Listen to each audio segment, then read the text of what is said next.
There are nights when the world feels quiet in a way that reaches into your bones, not peaceful, but hollow. Lena Morel knew those nights well. After endless hours working the hospital's night shift, she would walk home through dim streets, her footsteps echoing in a city that seemed half asleep. She lived between exhaustion and silence, unsure which one weighed more. Before we begin, if you love gentle, cinematic stories about small signs, quiet healing, and moments of wonder, please consider liking this video, subscribing, and leaving a comment. It helps these stories find the people who need them most.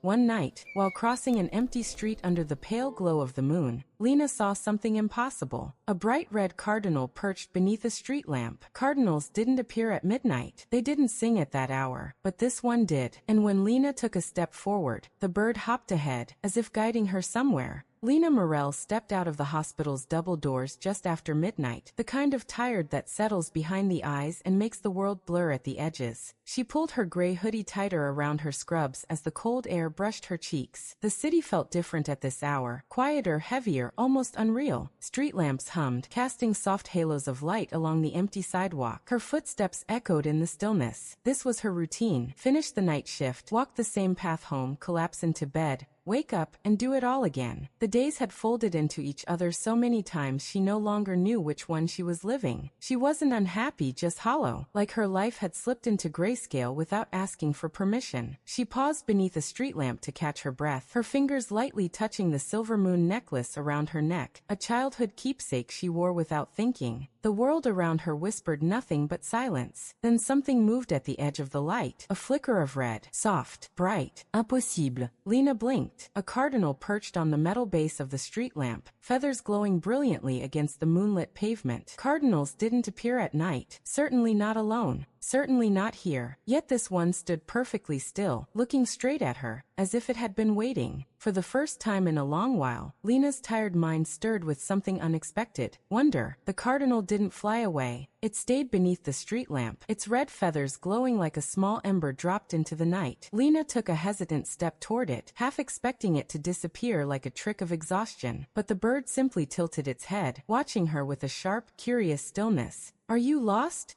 she whispered, feeling strange for speaking aloud. The cardinal hopped forward once, then again. Lena froze. It wasn't flying, it was leading. The bird hopped a few more steps along the sidewalk, each movement deliberate, pausing just long enough for her to follow. When she didn't move quickly enough, it fluttered to a nearby railing and chirped, a small, clear sound that cut through the cold silence. Lena's pulse quickened. Something in her chest, something that had been dim for months, gave a faint, warm flicker. She followed. The bird led her down a different street than her usual route home, one she hadn't walked in years. The city felt softer here, the streetlights spaced farther apart, allowing more moonlight to spill over the pavement. The air carried a quiet that didn't feel empty, but expectant. Every few steps, the cardinal glanced back as if checking she was still there. Lena wrapped her arms around herself, her breath visible in the cool air. "This is ridiculous," she murmured, though her feet kept moving. But deep inside, something murmured back, "Keep going." As the cardinal guided her into the quieter part of the city, Lena realized this was the first time in months she wasn't simply walking home. She was being led somewhere. The narrow street opened into a small, forgotten park, the kind most people stopped noticing years ago. A single swing creaked softly in the night breeze, moving just enough to stir the air. Moonlight illuminated the rusted bars, the patchy grass, the cracked slide. Lena stopped. She knew this place. Her breath caught as the cardinal fluttered onto the top of the swing set, its red feathers glowing like a spark against the muted metal. It chirped once,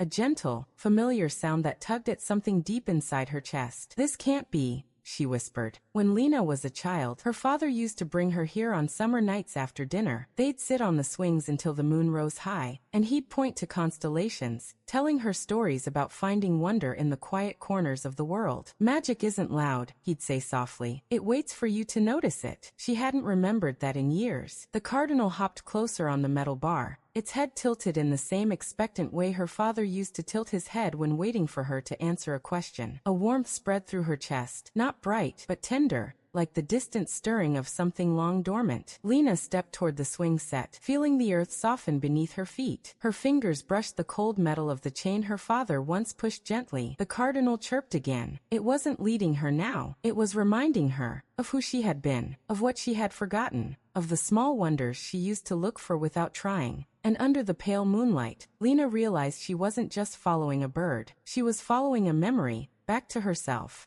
The next night, Lena walked out of the hospital with a quiet hope she couldn't explain. Her steps were lighter, her breath steadier. She kept glancing toward the street lamp where she'd first seen the cardinal, half expecting the red shimmer of wings waiting for her. But the space beneath the lamp was empty. She tried not to feel disappointed. Birds weren't meant to follow people. Midnight sightings weren't meant to repeat themselves. She told herself it was fine. That last night had simply been a moment, a rare, beautiful accident. But as she continued down the empty street, the air felt colder, the shadows deeper. The city lights buzzed faintly above her, but without the cardinal's vivid presence, they looked dull again. She paused, scanning the rooftops, the power lines, the branches of the bare trees. Nothing. The silence pressed in harder than usual. Her chest tightened in a way that surprised her. Had she really grown used to its company after only one night? The thought felt foolish, and yet painfully true. Lena continued walking, her tired footsteps echoing along the pavement. The swing set was empty. The moonlit park felt hollow without the warm flash of red perched above the swings. She wrapped her arms around herself and whispered, "I guess you had somewhere else to be." But as she walked home alone beneath the pale moon, a quiet ache followed her, not from the bird's absence, but from the wonder it had awakened, and taken with it.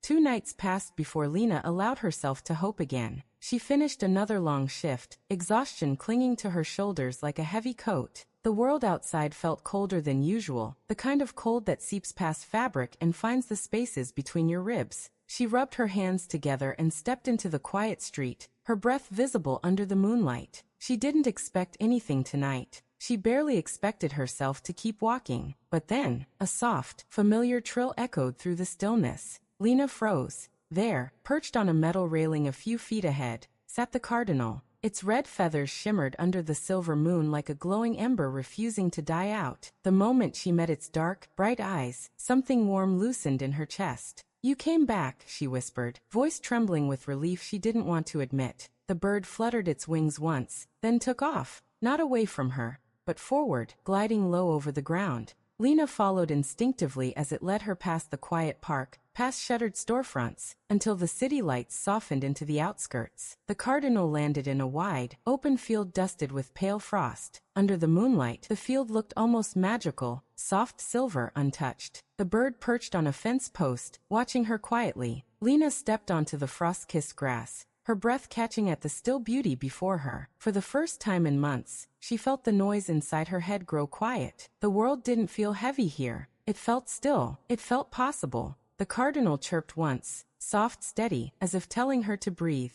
and she did, deeply, fully, like someone waking up from a long sleep.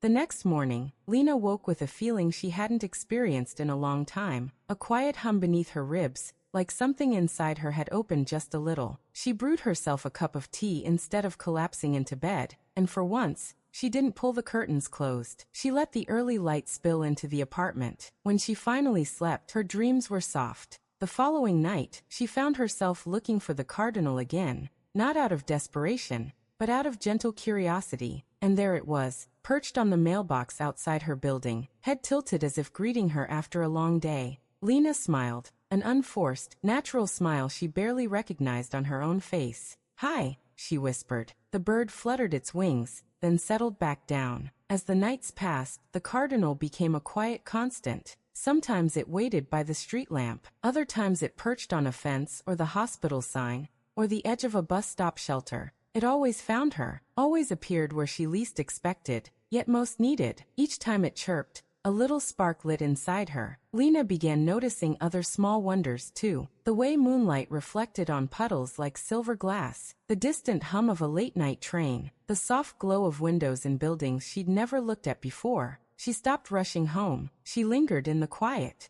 She let herself feel. One night, she even pulled out an old sketchbook she had abandoned long ago, and drew the cardinal, perched beneath the moon. And for the first time in months, she felt alive. A week passed, and the cardinal's presence became part of Lena's nights. a quiet thread woven into the fabric of her routine. She grew to trust its timing, its gentle insistence, its way of appearing exactly when she felt the familiar heaviness tug at her shoulders. Tonight, though, the bird didn't lead her through streets or toward familiar corners of the city. It fluttered ahead, pausing just long enough for her to follow, guiding her up a small wooded path she didn't know existed. Lena hesitated. This was farther than she usually wandered, but the cardinal chirped, a soft, encouraging sound, and she continued onward. The path opened suddenly into a hilltop clearing. Below, the entire city stretched out in a wide, glowing tapestry, lights shimmering like painted stars across the dark landscape. The moon hung low and bright above the skyline, illuminating the frost-coated grass with a gentle silver sheen. Lena's breath caught. She felt the weight in her chest finally loosen, as though something inside her had been held underwater for months and had now broken the surface. She sat on a smooth stone at the top of the hill, the cardinal perched beside her. For a long moment, neither of them moved. "I've been living on autopilot," she whispered. Saying it aloud made the truth clearer than ever. She wasn't just tired. She was burnt out, disconnected from herself, from life, from wonder. The cardinal chirped softly, as though agreeing, or guiding her towards something deeper. Lena closed her eyes, letting the cold air fill her lungs, letting the moonlight touch her skin. For the first time, she felt clarity. She was allowed to rest. She was allowed to breathe. She was allowed to change. And tomorrow she would. Lena walked down from the moonlit hill with a strange, peaceful steadiness in her steps. The city below glowed softly, as if welcoming her back with gentler eyes. The cardinal fluttered ahead of her, not leading this time, but accompanying, a quiet presence moving at her pace. When she reached the familiar streets near her apartment, the bird perched on a low branch above her, feathers glowing faintly in the cool night air. Lena stopped beneath it, placing a hand over her heart. "I'll be okay," she whispered. For once she believed it. The narrator speaks now, softly, like a friend sharing truths woven from Lena's journey. 1. Burnout doesn't mean you're weak. It means you've carried too much for too long. 2. Wonder doesn't always arrive loudly. Sometimes it appears on quiet wings. 3. Healing starts when you pay attention to the small things calling you back to yourself. 4. You're allowed to step off the path that exhausts you. 5. Rest is not a reward, it's a right. 6. And sometimes, all it takes is a single moment under the moon to remind you that your life can feel beautiful again. Lena looked up at the cardinal one last time. It chirped,